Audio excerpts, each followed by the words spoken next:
The descendants of Nahor. It happened some time later that Abraham received word that Milcah, too, had now borne sons to his brother Nahor. Uz, his firstborn, Buz, his brother, Kemuel, Aram's father, Chesed, Hazo, Pildash, Jidlaph, Bethuel, and Bethuel was the father of Rebekah.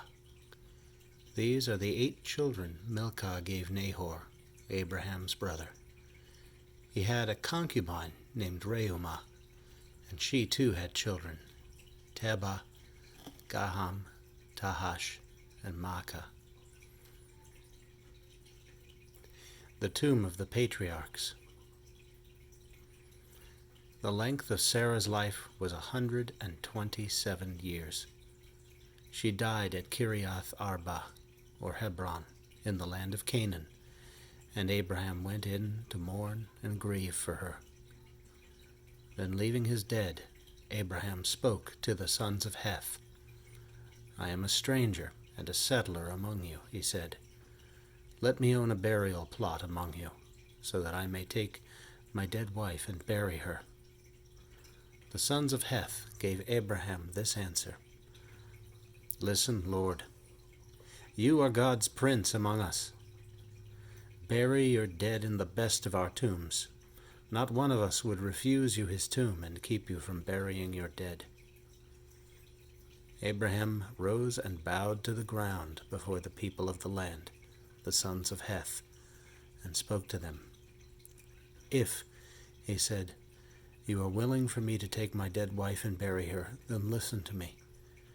Intercede for me with Ephron, Zohar's son, to give me the cave he owns at Machpelah, which is on the edge of his land. Let him make it over to me in your presence at its full price for me to own as a burial plot." Now, Ephron was sitting among the sons of Heth, and Ephron the Hittite answered Abraham in the hearing of the sons of Heth and of all the citizens of the town. "My lord, listen to me," he said. "I give you the land, and I give you the cave on it. I make this gift in the sight of the sons of my people. Bury your dead." Abraham bowed before the people of the land, and he spoke to Ephron in the hearing of the people of the land. "Oh, if it be you, but listen to me. I will pay the price of the land. Accept it from me, and I will bury my dead there." Ephron answered Abraham, "My lord, listen to me. A property worth 400 shekels of silver. What is a little thing like that between me and you? Bury your dead." Abraham agreed to Ephron's terms, and Abraham weighed out for Ephron the silver he had stipulated in the hearing of the sons of Heth, namely 400 shekels of silver, according to the current commercial rate. Thus Ephron's field at Machpelah opposite Mamre, the field and the cave that was on it, and all the trees that were on it, the whole of its extent in every direction, passed into Abraham's possession in the sight of the sons of Heth and of all the citizens of the town. After this, Abraham buried his wife Sarah in the cave of the field of Machpelah opposite Mamre, in the country of Canaan. And so the field and the cave that was on it passed from the sons of Heth into Abraham's possession, to be owned as a burial plot. The marriage of Isaac. By now, Abraham was an old man, well on in years, and Yahweh had blessed him in every way. Abraham said to the eldest servant of his household, the steward of all his property, "Place your hand under my thigh. I would have you swear by Yahweh, God of heaven and God of earth, that you will not choose a wife for my son from the daughters of the Canaanites among whom I live.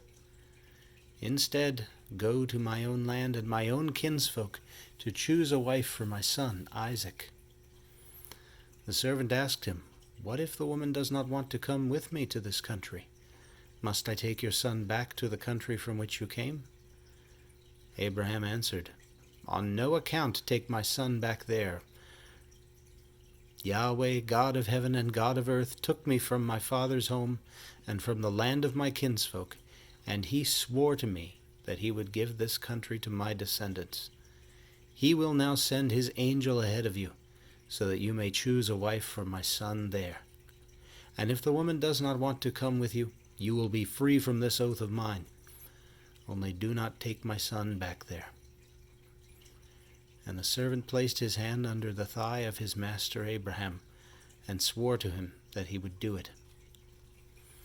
The servant took 10 of his master's camels and something of the best of all his master owned, and set out for Aram, Naharaim, and Nahor's town. In the evening, at the time when women go down to draw water, he made the camels kneel outside the town near the well. And he said, "Yahweh, God of my master Abraham, be with me today, and show your kindness to my master Abraham. Here I stand by the spring as the young women from the town come out to draw water. To one of the girls I will say, 'Please tilt your pitcher and let me drink.' If she answers, 'Drink, and I will water your camels too,' may she be the one you have chosen for your servant Isaac. By this I shall know you have shown your kindness to my master." He had not finished speaking when Rebekah came out.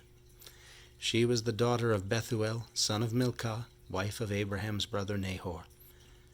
She had a pitcher on her shoulder. The girl was very beautiful and a virgin. No man had touched her. She went down to the spring, filled her pitcher, and came up again. Running to meet her, the servant said, "Please give me a little water to drink from your pitcher."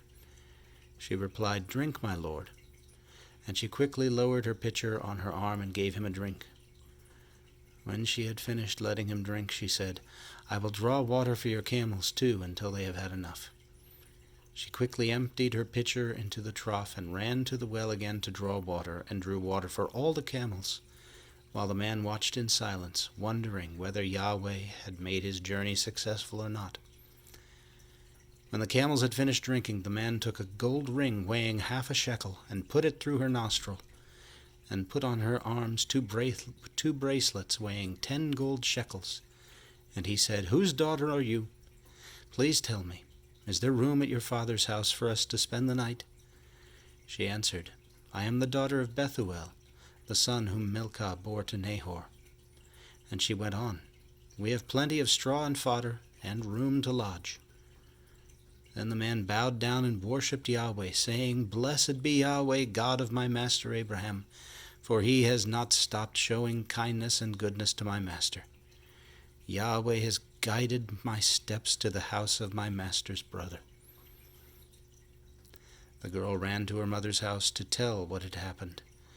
Now Rebekah had a brother called Laban, and Laban ran out to the man at the spring. As soon as he had seen the ring and the bracelets his sister was wearing, and had heard his sister Rebekah saying, "This is what the man said to me," he went to the man and found him still standing by his camels at the spring. He said to him, "Come in, blessed of Yahweh. Why stand out here when I have cleared the house and made room for the camels?" The man went to the house, and Laban unloaded the camels. He provided straw and fodder for the camels and water for him and his companions to wash their feet.